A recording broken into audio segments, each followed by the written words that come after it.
Okay, now we'll shift to our next speaker, dear colleague, Dr. Nagla Abdulrazik, and I'm sure she'll give us indications and techniques of large needle biopsies, vacuum-assisted biopsies versus less. She's a pioneer in that, and we are all ears to listen to what Dr. Nagla will present us. I leave you.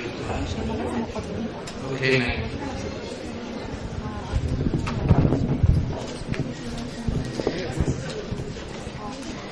Thank you, my professor, for the introduction.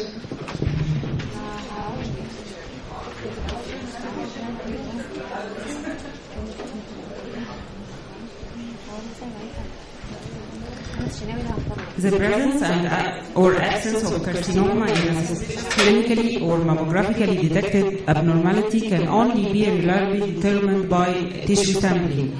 A biopsy remains a standard of care for diagnosing both palpable and non-palpable breast abnormalities and is the preferred initial method for evaluating almost all breast lesions.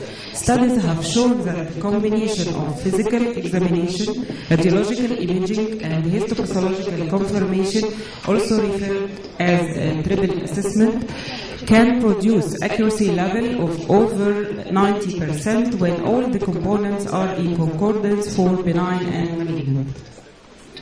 Under certain circumstances, when the mass or the radiologic abnormality is categorized as probably benign, the presence of high patient anxiety or family history of breast cancer, or the poor likelihood of compliance with the recommended 6 months follow-up, a breast biopsy may be recommended for category 3 or bilateral 3 breast lesions. A number of well-designed studies have demonstrated the safety and the clinical utility of minimally invasive breast biopsy. It has advantages over open surgical biopsy, being less discomfort to the patient, reduction in scarring and cosmetic defect. This invasive procedure and patient acquire rapid recovery. There are several techniques to obtain the tissue biopsy, already demonstrated by Professor Thomas Halpy. The small needle biopsies, including the fine and automated, semi-automated spring-loaded core needle, and the large needle biopsies, including the vacuum and breast lesion excision system. And in this lecture, I will focus on the last two techniques. PLIS and vacuum-assisted biopsy are advanced automated large needle biopsy methods to date. There is no clear international guidelines regarding the indications. However, we will try to put preferential indications for each technique based on the available international publication and as well as our experience in the two techniques. I have more than 1,500 vacuum and about 200 less in 10 months. Vacuum-assisted biopsy is done using percutaneous biopsy device developed essentially for breast biopsy. It is a sort of large needle coupled with vacuum and high-speed rotating cutter to acquire tissue sample. There are several designs to obtain the vacuum developed by many trade names. Here is the Mammotome, was initially provided by Johnson & Johnson, now by DiviCore. We have the Attic and the E-Core system. These systems allow the single insertion of the needle, and then you can acquire multiple tissue samples. We have different sizes of the needle are available. The largest can obtain tissue up to 300 milligrams. Also, additionally, the needle allows the placement of a clip inside the biopsy site to mark for the future follow-up of the radiologic abnormality. So, what is the difference? Now coming to the difference between the clip and the Mammotome and the PLIS.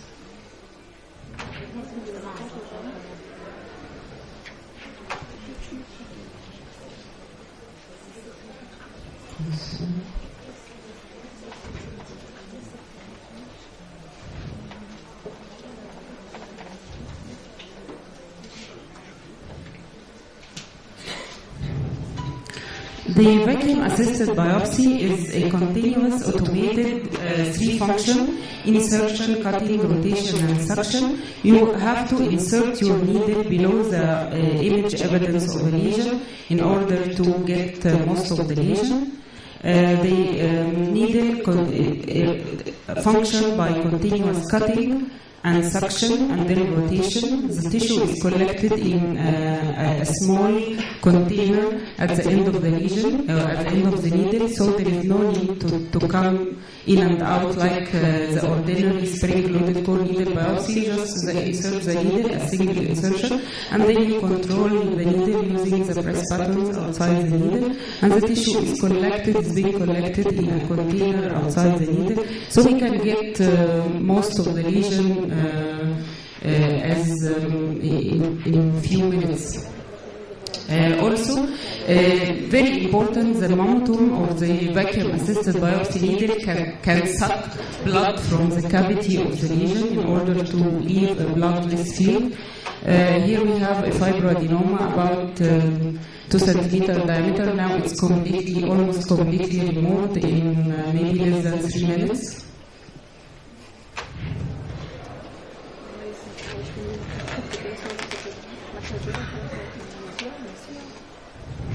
Okay. This is the basis of the vacuum. About the blast consists of it's another device recently introduced in the market for doing the breast biopsy. The blast is, the needle is very different. It's a long biopsy wand. Inside the wand there is 5 metallic branches. At the end of each one, it ends in a wire. The needle is like this in a closed mode. When you insert the needle inside the breast, the radio frequency is coming through the wires to encircle an area, your target area. And this radio frequency is just sufficient to separate the lesion from the surrounding breast tissue and not to destroy the tissue. It's not for, unlike the radio frequency of the liver lesions or so, it's just to separate the lesion and to induce hemostasis in the tissue without affecting the tissue of the sample. So the modes of function here in the percutaneous breast biopsy is only suction and radio frequency cutting. It can be done under stereotactic or ultrasound guidance. As you can see here, the tissue obtained from the blast is very similar to the surgical biopsy. Using the largest needle up to date, which is a 20 millimeter, you can remove a 3-gram lesion.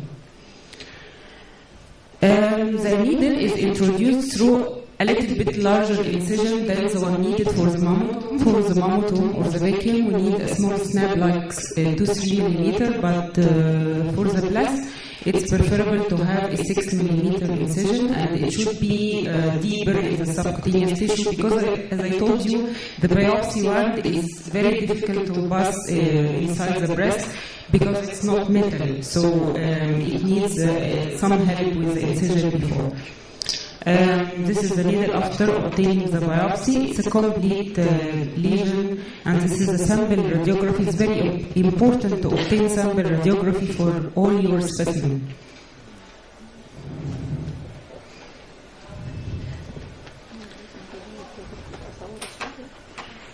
Okay, sorry.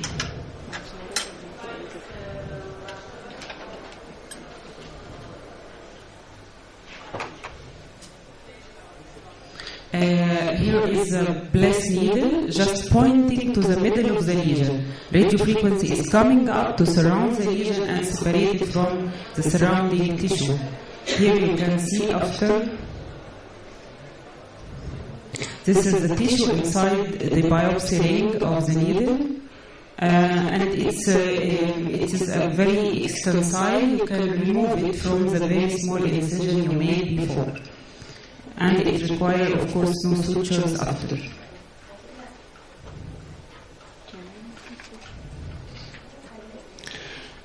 So simply to differentiate vacuum is suction, rotation, and cutting. Bless is all radiofrequency and suction. The tissue is obtained in multiple pieces in vacuum, and in bless we can obtain a totally intact lesion, integral. The integrity is maintained, and very important, the margin of the lesion is available. It is available to examine the margin by pathology when having bless biopsy. Coming to the indication, one is very important question. Vacuum can remove a total big amount of tissue, and they can remove an image evidence of a lesion, and bless can also remove an image evidence of a lesion. When to go for bless and when to go for mammotome.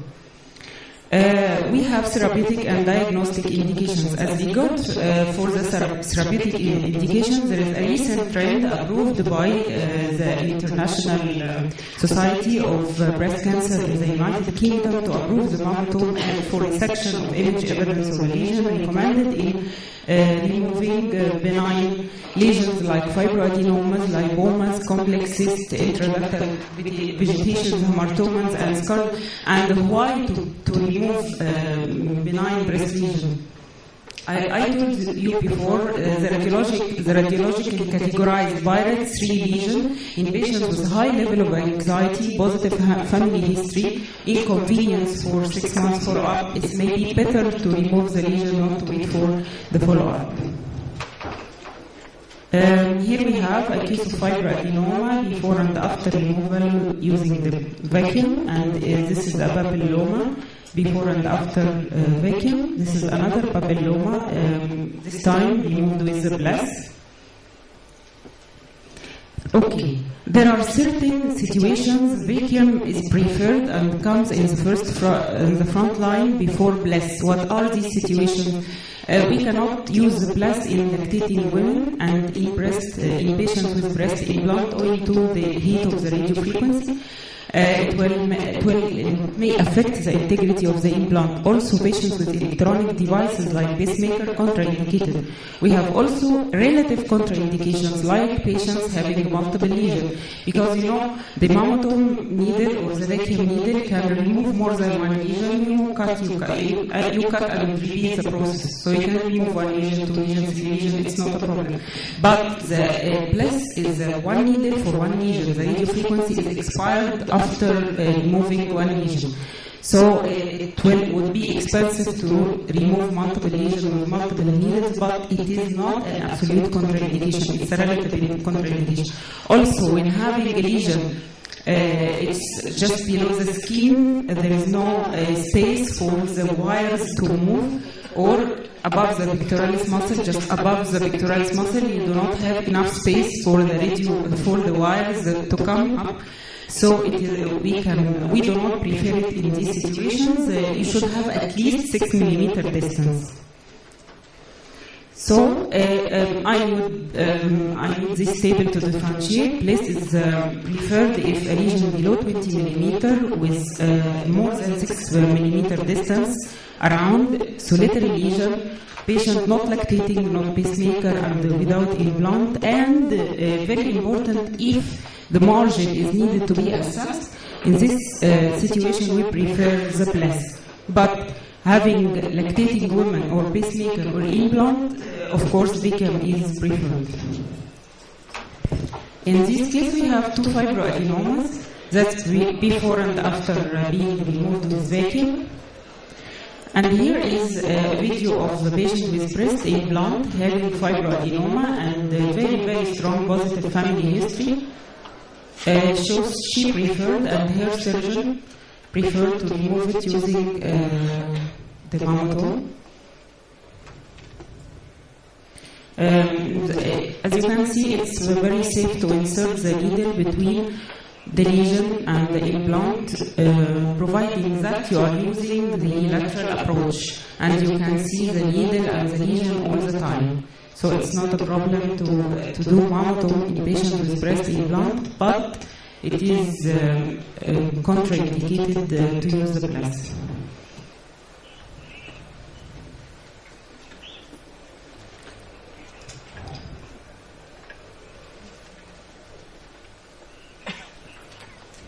Coming to the diagnostic indications for large needle biopsies, We use large needle biopsies when having suspicious, very small lesion like 5 millimeter, mismatching radiology and pathology results like having suspicious lesion and negative fine or curved needle biopsy. It's a very important situation.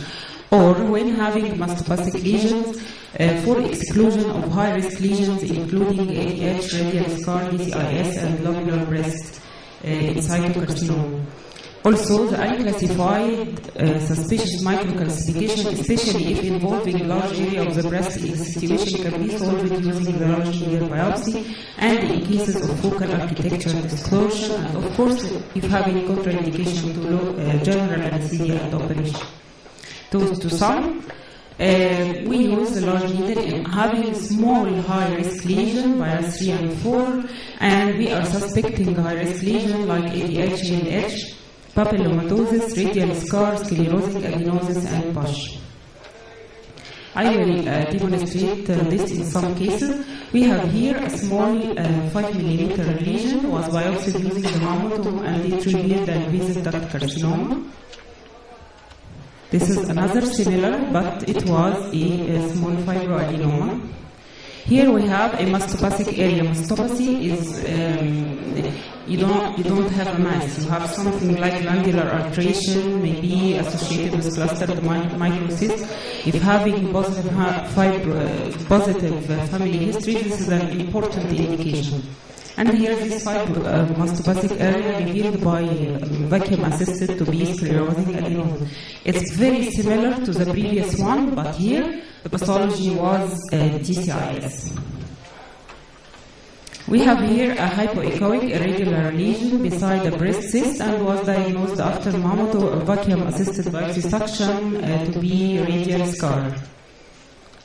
Here is an example of unclassified microcalcification. We have amorphous pleomorphic microcalcification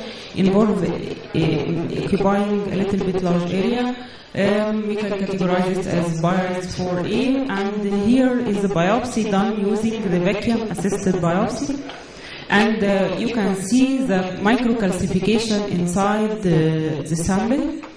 This patient was diagnosed as ADH after mammotome, and surgery was done because she has a positive family history, and the surgery upgraded it to DCIS.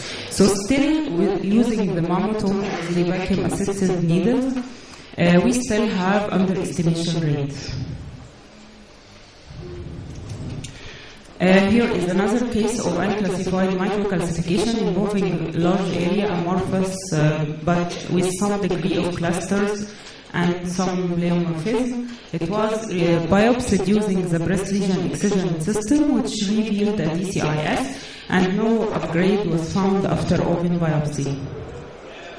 Here is another case. It was a 15-year-old woman. On screening, we discovered this cluster of microcalcification. It was totally removed using the blast biopsy and revealed invasive duct carcinoma, and also there was no upgrade after surgery. Here we have a small cluster of also microcalcification, maybe categorized as Byers 4A. We biopsied this using the blast, and the biopsy revealed DCIS, solid forms of DCIS. This is a low suspicious microcalcification, low amorphous microcalcification. It was diagnosed after blast as abundant microcalcification in fibrocystic tumors with no cancer. This is my last case. It's a focal architecture distortion and parenchymal retraction. You can see it's a screening mammography. On the left side, if you compare it to the right side, you can see asymmetric high density with focal distortion and parenchymal retraction. It was a lobular carcinoma in situ, biopsied by the blast, and there was no upgrade after open surgical biopsy. Based the histopathology after breast in comparison to open surgery, in our experience, there was, as regards the histopathology after total excision, 30% of our study group were benign. 30% were benign, and 52% were potentially high-risk lesions, including ADH, ADH, and papillomas, and 17.5% were malignant, including low lobular carcinoma in situ, DCIS, and invasive breast carcinoma. The margin was free in 76% of cases, not in all cases, and there was no overestimation after open surgery in the histopathology results. However, in a retrospective way, analysis of 400 cases pathology done using the vacuum-assisted biopsy, the results were 75% were benign and 25% were high-risk and potentially malignant lesions. And the malignant lesions, including lobular carcinoma, DCIS, and invasive cancer, from 70 cases in situ and atypical hyperplasia, 9 cases were upgraded after open surgery. That's to say, we have underestimation rate in our results using the vacuum-assisted biopsy about 12.9%. In a single-center study published, they compared the intact with the mammotome, and the underestimation rate in DCIS in their cases was 19% as regards the mammotome and 3% as regards the intact or the blast. So, vacuum-assisted biopsy has some limitation to be used for suspicious lesions. It's possible to lose the lesion architecture integrity. It requires multiple samples, and the underestimation ranges around 10%. 25% is for the semi-automated core needle biopsy. However, BLESS is an intact specimen, provide intact specimen, thus better preservation of architecture, more definitive diagnosis, one-pass specimen, and easy targeting, and greater correlation with the histology and imaging. BLESS can, when compared to the vacuum, both can be done under local anesthesia, both accompanied with minimal scarring. So as regards the patient convenience, both are the same. As regards the clinical accuracy, the BLESS is very accurate as regards the histopathology results, comparable to the open surgical biopsy, and as a procedure diagnostic time, the BLESS is faster than the mammotome.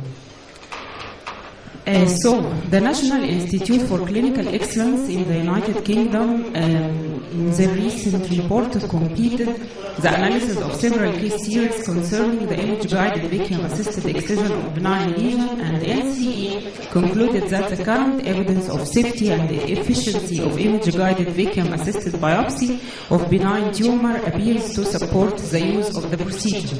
However, the current standard of practice in patients with early breast cancer is core needle biopsy and open surgical biopsy or surgical lumpectomy.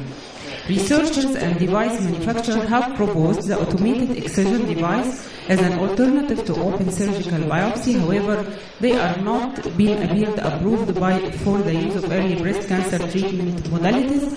The use of such device is not intended to eliminate the need of surgical intervention. Rather, it determines the timing and the extent of treatment needed to care of those patients. At this time, the role of the system for treatment of breast cancer is not yet established. To take the home message, vacuum-assisted and BLESS are not for cancer therapy, but it can be adequate methods for diagnosis of problematic cases. Vacuum and BLESS are options for management of small non-palpable breast masses when surgery is not preferred. BLESS offers complete lesion removal, thus indicated in borderline lesions and in assessment of the margin, and BLESS is not associated with underestimation of the pathology results. Vacuum finally is preferred for patients with breast implant and multiple lesions. And thank you for your comment. Thank you very much for your nice presentation. And now, Dr. Abdullah is one of the pioneers in breast imaging and interventional procedure. Now, any question for Dr.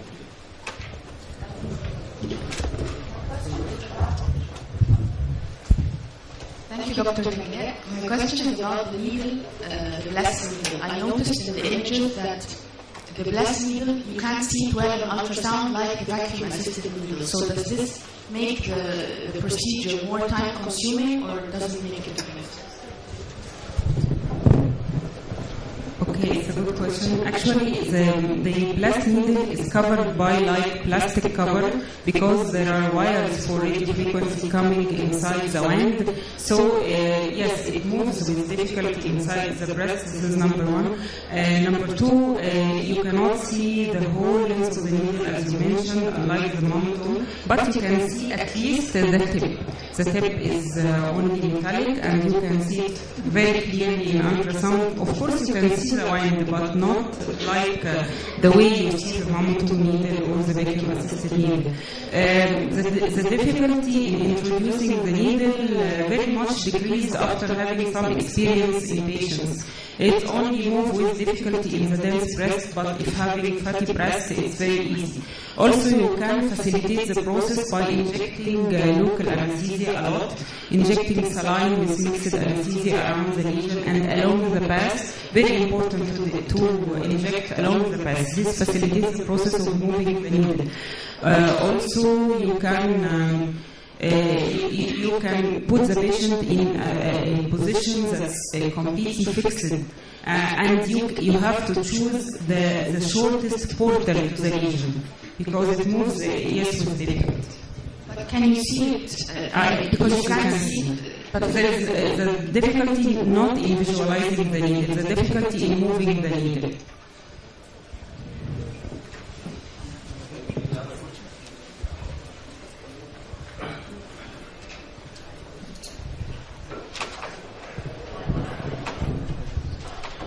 What about the complications of these procedures, like hematoma and so on?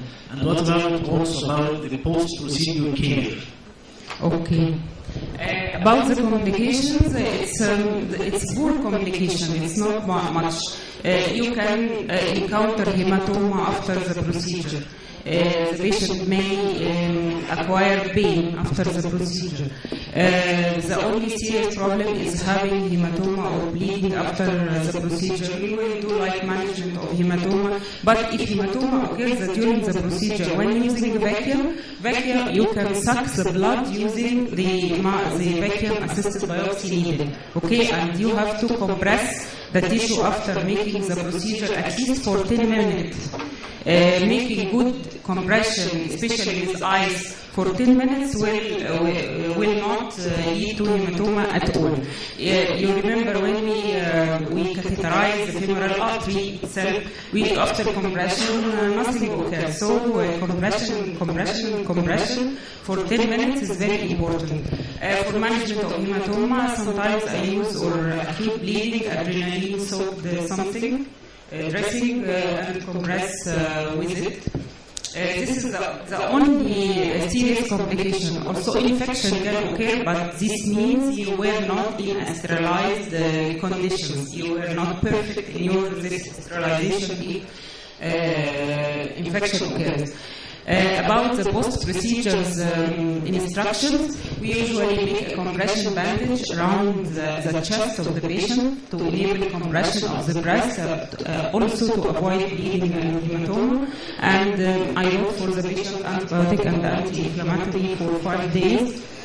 As regards the plus is not associated with hematoma very, very rarely because the radio frequency, like the diastole during the operative theater, it causes hemostasis and closure of the bleeding of the small bleeders. So it's usually accompanied by nothing, and it's not necessary to make a bandage after plus.